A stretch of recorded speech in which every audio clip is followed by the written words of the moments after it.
자, 그럼 9장 4절부터 봅시다. 4절부터 7절까지.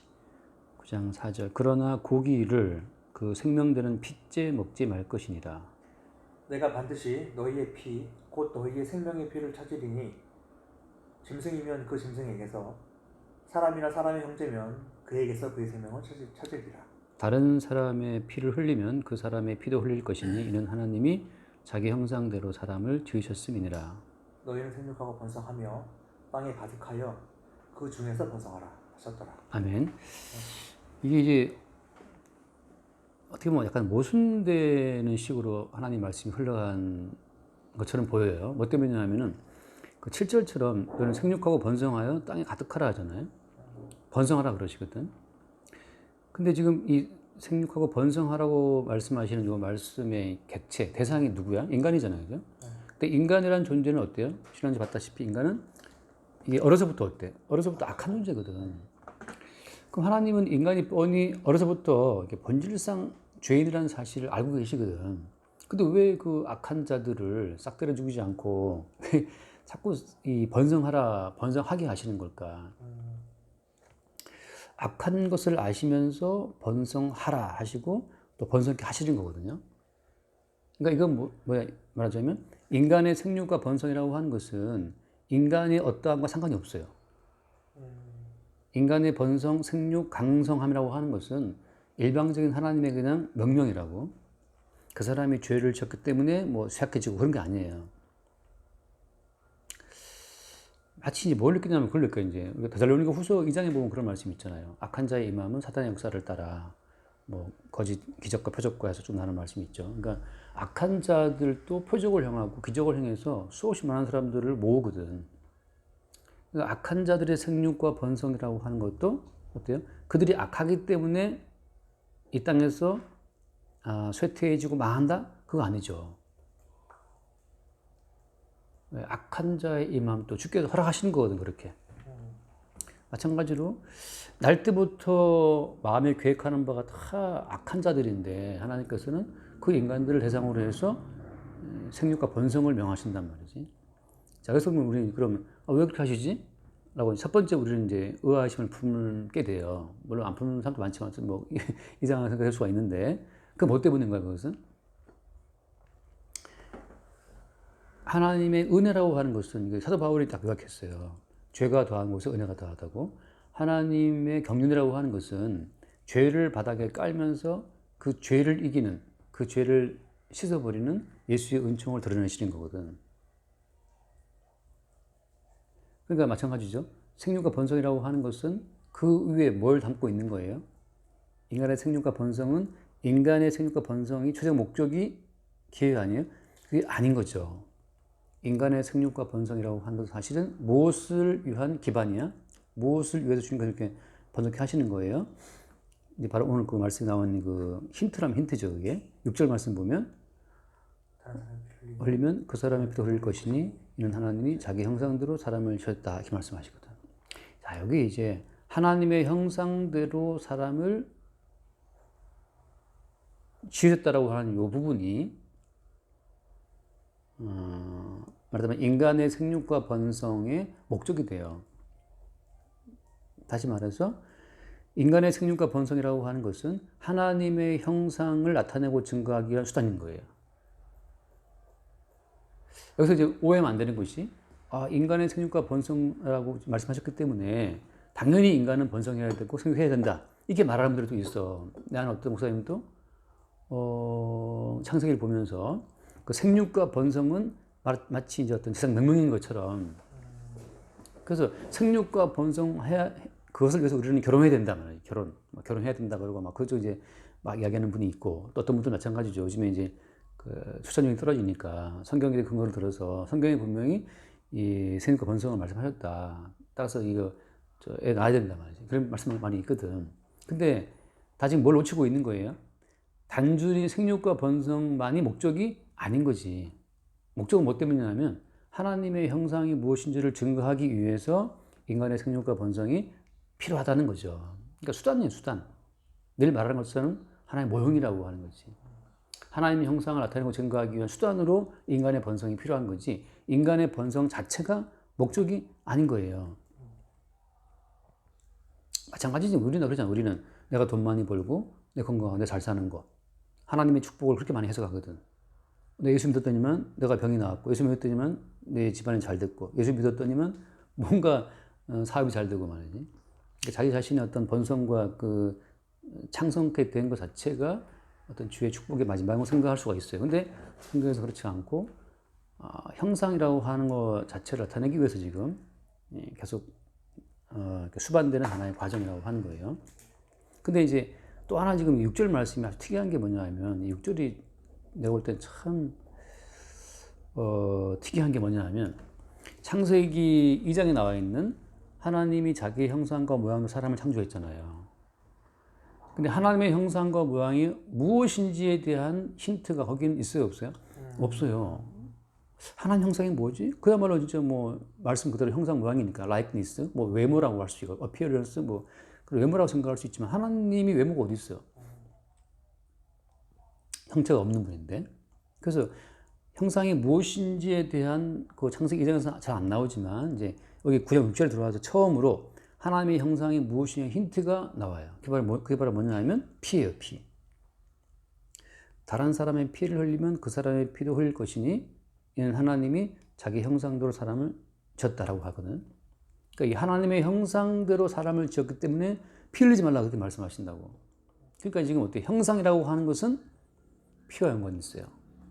피를 함부로 흘려버리면 형상이 훼손돼. 다시 말하면 피라고 하는 것이 무엇인지를 정확히 알면 뭐도 드러나요? 형상이 뭔지도 드러난다는 거지. 피는 형상과 관련해 있다. 다시 말하면 그 피라고 하는 것이 하나님 형상이 무엇인지를 증거하는 어떤 결정적인 하나의 힌트, 어떤 중간 단계의 힌트가 되는 거죠. 그래서 이게 이제 결론부터 말하면 이게 신약으로 확 넘어가면 정결한 피를 흘리신 예수 그리스도가 그분이 누구예요? 그분이 하나님의 형상이었어요. 예. 그래서 예수님이 하나님 형상이라고 하는 그 말씀은 성경에 여러 번 나오죠. 예를 들어서 예수님 하나님 형상이라고 하는 것은 로마서 11장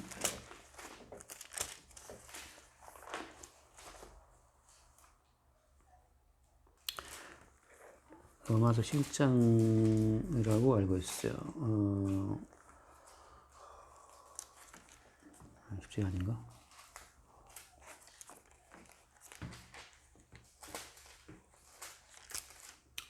그러면은 다른 데를 먼저 봐야겠다. 히브리서를 먼저 봅시다. 고린도 후서 4장, 고린도 후서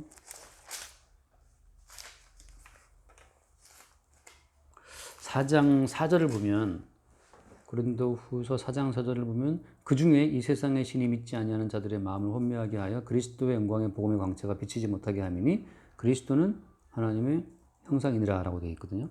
그러니까 그리스도가 하나님 형상이라고 이 부분을 사도 바울이 그냥 딱 이렇게 정의를 내려버려요. 하나님 형상이란 뭐냐? 그리스도 하나님 형상이다. 그러면 이제 이 말씀을 뿌리로 해서 어때요? 다시 창세기에 나와 있는 창세기에 나와 있는 하나님 형상이라는 부분을 이제 설명해야 되겠지. 그러면 사람을 만들 때 하나님의 형상과 모양대로 지었다 말씀하셨잖아요, 그죠? 그리고 거기 나와 있는 하나님 형상이라는 것은 실체가 뭐예요? 실체가 그리스도였거든. 그럼 인간은 뭐예요? 인간은 하나님의 형상대로 지음받았잖아요, 그죠? 근데 그 형상의 실체는 그리스도였다고. 따라서 인간은 뭐냐면 그리스도 예수를 실체로 보여주는 모형이라고 하는 거죠. 그래서 인간은 예수 그리스도를 보여주는 모형으로 창조가 된 거예요.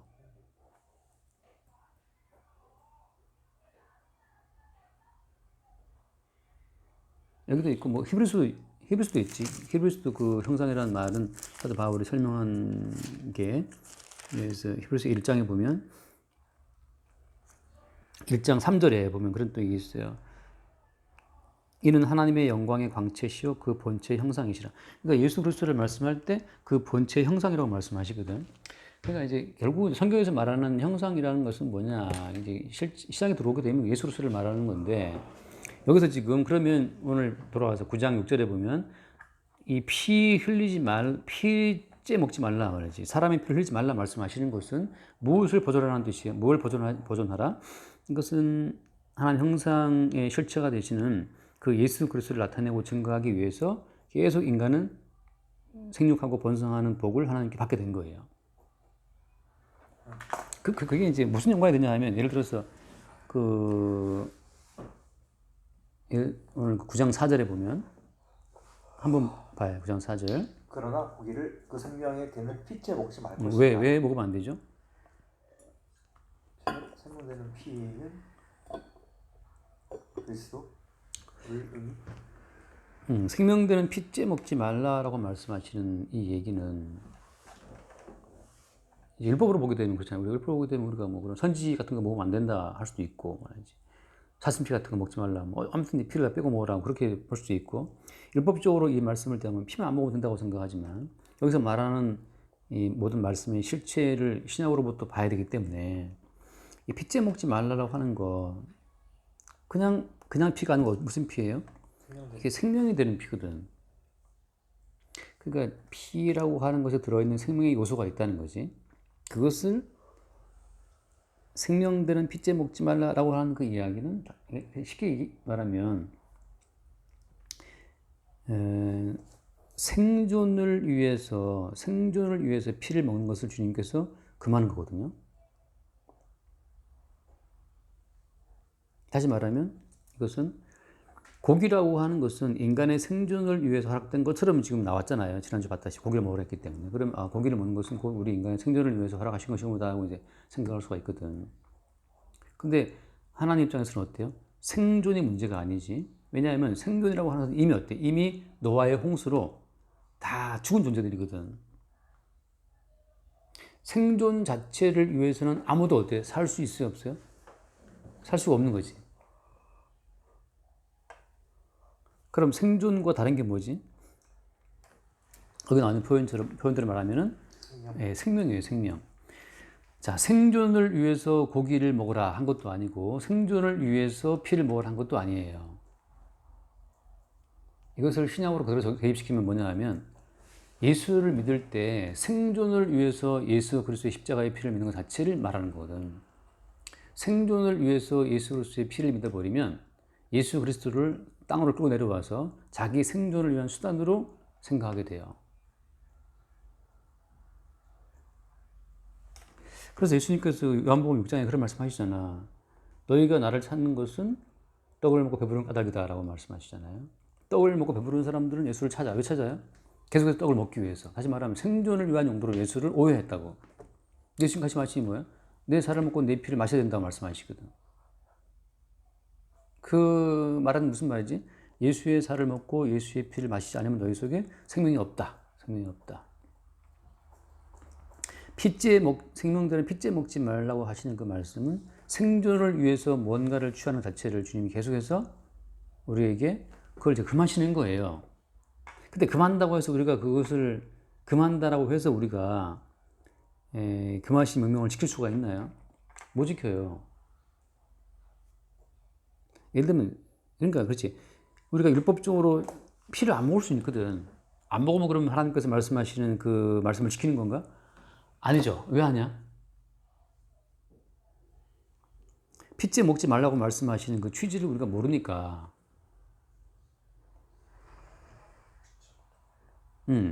주님은 계속 지금 무엇을 우리에게 말씀하고 싶은 거예요? 계속 지금 무엇을 이렇게 자꾸만 이게 띄워 강조하는 거예요? 피를 강조해요, 피를. 피를 강조한다고, 피. 이거 말하자면 뭐냐면 이게 요것을, 이 사건 자체를 앞으로 당겨서 에덴 동산으로 갖다 놓으면 어떻게 돼요? 에덴 동산을 갖다 놓으면? 에덴 동산에 모든 거 다 먹을 수 있지. 근데 뭘 먹지 말라고 했어요, 주님이? 선악과를 먹지 말라 했잖아요. 자, 지금 고기를 먹으라 했죠. 고기를 먹으라 했는데 뭘 금하셨어요? 고기를 먹되 피를 먹지 말라. 고기를 마음껏 먹을 수 있게 피를 먹지 말라. 마찬가지로 에덴 동산의 선악과라면 이 지금 노아가 만들어낸 이 새로운 땅에서는 피예요. 다시 말하면 그 누구도 어때요? 그 누구도 피를 자기 힘으로 소유할 수는 있다 없다? 없다는 거지. 그러니까 예수 그리스도를 믿는다라고 말할 때 자기 힘으로 자기 노력으로 예수 믿는 사람 아무도 없어요. 그 피가 마음에 들어. 나 피 믿을래. 그것은 어때? 생존을 위해 피채 먹는 거와 똑같아. 하나님의 형상 되신 분이 주님인데 우리는 생육하고 번성하기 위해서 그 예수까지 끌어와요. 그 예수까지 먹었죠. 예수까지 생존을 해서 먹어서 우리의 삶을 이제 풍성케 하려고 하는 거지. 그래서 계속 그래서 마지막에 예수 그리스도가 최후의 심판의 근거가 되시는 거예요. 아담과 하와가 왜 추방됐지? 선악과를 먹었기 때문이죠. 지금은 사람들이 왜 지옥 가요? 지금 지옥 가는 이유는 예수 그리스도를 바라볼 때 자기 생존을 위해서 예수 그리스도를 취할 때 그게 지옥 가는 다 죄가 돼. 그건 예수를 믿는 것이 아니고 예수를 이용하는 것. 그러니까 하나님의 형상이라고 하는 것을 피와 연결시킬 때에는 우리가 뭐예요? 우리가 하나님의 형상을 담아내기 위한 그릇으로 만들어진 거잖아요. 모형으로. 아까 창세기 2장 말씀처럼 형상과 뭐 사람을 지었다 했잖아요. 형상의 실체는 누구? 예수님이죠. 그러니까 우리 인간이 존재하는 것은 무엇을 위한 존재하는 거예요? 예수를 드러낸다고 말할 때는 어떻게 할 때 예수가 드러나지? 내가 청소를 했어. 내가 구제를 했어. 그리고 예수님이 하게 했다라고 말하면 그게 자동적으로 예수께 영광이 되고 형상이 드러나는 건가요? 어떻게 드러나요? 말씀. 반드시 피 흘리시는 예수 그리스도. 그 피 흘리신 예수 그리스도가 뭐야? 하나님의 형상이에요. 그 말은 무슨 말이야? 나라고 하는 자가 예수의 십자가 사건을 위반한 그 죄인이라는 사실이 동반되지 않으면 영광이라는 것도 드러나지 않아요. 왜냐하면 우리가 구제했잖아? 그럼 구제한 나만 드러나요. 아무리 봐도 어때? 아무리 봐도 나만 드러난다니까? TV에 나가갖고 내가 10억을 기부했어. 그럼 10억 기부한 그것만 내가 드러나지. 하나님 것은 뭘 영광으로 보시는 거예요? 10억을 기부함으로 말미암아서 그 10억 기부했다는 영광을 받고 있는 내가 하나님 보시기에 이게 추구마땅한 죄인이고 그 10억 기부한 영광을 스스로 취하고 있는 내가 바로 예수를 죽인 자라고 하는 그 예수 그리스도의 피 흘림의 주체가 나라는 사실이 고백될 때 그게 하나님께 영광이 되고 그게 우리를 심판할 때 주님 제가 바로 예수님의 그 죽음을 유발한 죄인이라고 하는 사실을 고백하는 자만이 생존을 위해서 피를 내가 늘 취한다는 나의 죄인됨을 고백하는 그 자리에서만 주의 심판이 지나가요. 내가 몇 번 얘기했는데 그 최불암 씨가 전원일기에 나왔잖아. 그 사람이 이제 나중에 인터뷰한 걸 내가 봤어요. 근데 이런 참 그 최불암 씨 인터뷰를 내가 오늘 넘어갔는데 그 최불암 씨가 그 전원일기에 보면 금동이라고 있대. 걔를 이제 입양해 왔대요. 입양. 시장에서 엄마 꾸러내를 입양해 왔는데 그 최불암 씨가 그 전원일기에서 금동이를 입양을 결정한 그 다음 날부터 방송국에 최불암 씨 집에 전국에서부터 미국에서까지 엄청난 펠레터하고 막 그냥 감사 선물이 날아들었대요. 뭐냐면 어떻게 그걸 결정했냐. 잘했다 김 회장 하면서 그 금동이를 입양했다는 거에서 막 사람들이 잘했다고 이렇게 칭찬했다는 거지. 그때 최불암 씨가 이제 그 인터뷰할 때 그 말을 했어요. 아니 이 금동이라는 이 아이를 입양해 온 곳이 내 생각이었겠냐. 이건 작가의 생각이다. 그러니까 아니 배우라는 존재는 작가의 이 펜 끝에서 노는 사람인데 내가 이 영광을 받아도 되나? 내가 이 칭찬 들어도 되나? 그러니까 이 칭찬과 영광의 주체가 내가 아닌데 이건 모순됐단 말이지. 이건 내가 받을 것이 아니다. 나는 작가가 써준 대로 연기했을 뿐이다. 진짜 이 아이디어는 누구 아이디어였어? 작가 아이디어였지. 그렇게 고백하는 그 순간이, 그 자리가 말하자면 보이지 않는 작가죠. 그죠? 보이지 않는 작가의 존재를 나타내고 드러내는 그 순간이거든. 자, 결론. 하나님의 형상이라는 것은 어떻게 드러나요? 다시 말하면 최불암 씨가 배우잖아. 작가는 보이지 않잖아. 그 보이지 않는 작가의 형상으로, 보이지 않는 그 작가의 모양으로 최불암 씨는 뭐 했어? 연기를 한 거거든. 입양을 했다고요. 그러니까 그 순간만큼 이 최불암 씨는 작가의 형상이고 작가의 모양이야. 근데 그게 언제 고백되는 거예요? 이건 내가 받을 영광이 아니다라는 것을 알 때. 잠깐 영광 받고 어떨 하다가 이거 내 것이 아닌데? 라고 멜루관을 주께 돌려드릴 때 그때 영광이 되는 거거든. 그때 어때요? 하나님의 형상과 모양대로 지음받은 인간의 본분이 그때 드러나는 거예요. 자, 그럼 진짜 끝으로 이제 아무튼 이제 피 흘리면 피가 이 피라는 것은 그래서 이 이제 피가 더 자세히 나가면 어떻게 돼요? 피가 예를 들어서 그 하나만 더 읽고 마칩시다. 히브리서 12장에 보면 지금 되게 피곤해하는 거 같아요. 그러게요. 아니 말씀만 들어 원래 피곤해요. 히브리서 12장에 보면 12장 24절 봅시다. 24절 새 언약의 중보자이신 예수와 및 아벨의 피보다 더 나은 것을 말하는 뿌린 피다라고 했잖아요. 이 피가 말을 한다는 거지. 창세기 4장 보면 나오죠. 아벨의 피가 땅에서부터 호소한다 그러거든. 피는 말을 해요. 이게 말하는 피라고. 자, 아벨의 피가 땅에서부터 호소한다 그러잖아. 그러면 그 실체는 뭐야? 실제는 예수 그리스도의 피가 말을 하는 거죠. 예수의 피가 뭘 말을 해요? 어떤 말을 해요? 예수의 피가 말을 한다고 하는 것은 마치 아까 최보람 씨 말했잖아요. 작가의 작가의 그 펜 끝에서 나오는 그 모든 그 대사들이 그 시나리오들이 이 배를 통해 드러났던 것처럼 예수 그리스도의 피가 말을 하게 되면 우리는 어때? 우리도 마찬가지예요. 예수 그리스도가 말하는 그 피의 말을 우리도 하게 돼요. 예수 그리스도의 피가 하는 말은 무슨 말이야? 하나님 아버지 앞에서 하나님 아버지 내가 이를 대신하여 피 흘렸다라고 하는 말. 다시 말하면 변호하는 말을 하겠죠. 또 무슨 말을 하겠어요?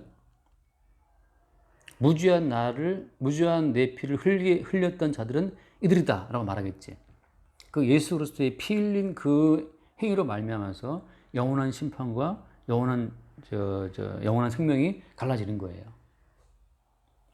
그러니까 자기 백성의 죄를 위해 뿌려진 그 피, 내가 너를 위해 피 흘렸다고 하는 그 자기 백성의 죄를 대신해서 흘려진 예수의 피의 호소를 듣게 되는 사람들은 영생으로 가는 거고, 예수 그리스도의 그 무고한 피 흘린 자들의 그 무고한 피를 흘린 그 악인들의 그 악이 지적되는 식으로 아벨의 피가 호소하듯 예수의 피 호소하게 된 그 사람은 지옥 가는 거죠. 그런 점에서 성도는 하나님의 형상이라고 하는 거죠. 뭘 증가하는 점에서? 예수 그리스도를 증가. 구체적으로 예수 그리스도의 십자가의 피의 효능을 증가한다는 점에서 내가 오늘 살아가는 것은 이게 내 아이디어겠냐. 이게 내 아이디어, 내 힘 아니다. 예수 그리스도의 피 흘리신 그 피 흘리심의 능력이 내게 부어짐으로 말미암아서 내가 오늘 살아가는 삶이라고 말할 때 그 사람이 이제 피를 통해서 피의 호소를 통해서 예수를 증거하게 되는 하나님 형상의 역할을 하게 되는 거죠. 오케이? 네. 그렇게 합시다. 선생님 기도하고 날도 마실까?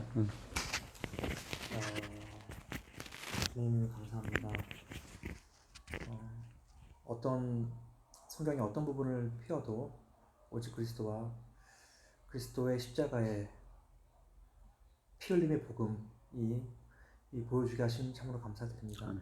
오늘도 저희가 하나님 형상대로 태어나는 것이 오직 이 피에 있음을 깨닫게 해주니 참으로 감사하고, 저희가 돌아갈 곳은 오직 그리스도 십자가밖에 없다는 것을 더욱 깨닫고 살 수 있도록 주님 은혜 베풀어 주시옵소서. 아멘. 예수님의 이름으로 기도합니다. 아멘. 주님 감사합니다. 날마다 호소하시는 예수의 피의 소리를 듣게 하여 주옵소서. 네가 어떠한 죄를 범했던 날 때부터 악한 죄인 것을 이미 알고 있고, 그래서 정결한 제물로 내가 피 흘렸다고 하는 그 예수님의 정결한 피의 호소를 듣게 하시고, 우리의 존재를 나로 설명하는 것이 아니라 정결한 제물로 죽으신 예수 그리스도로 우리의 존재와 우리의 행함을 설명할 수 있는 겸손한 배우 같은 인생을 살도록 우리를 인도하여 주옵소서. 주께 영광 돌리며 우리 주 예수님을 기도드립니다. 아멘. 수고하셨습니다.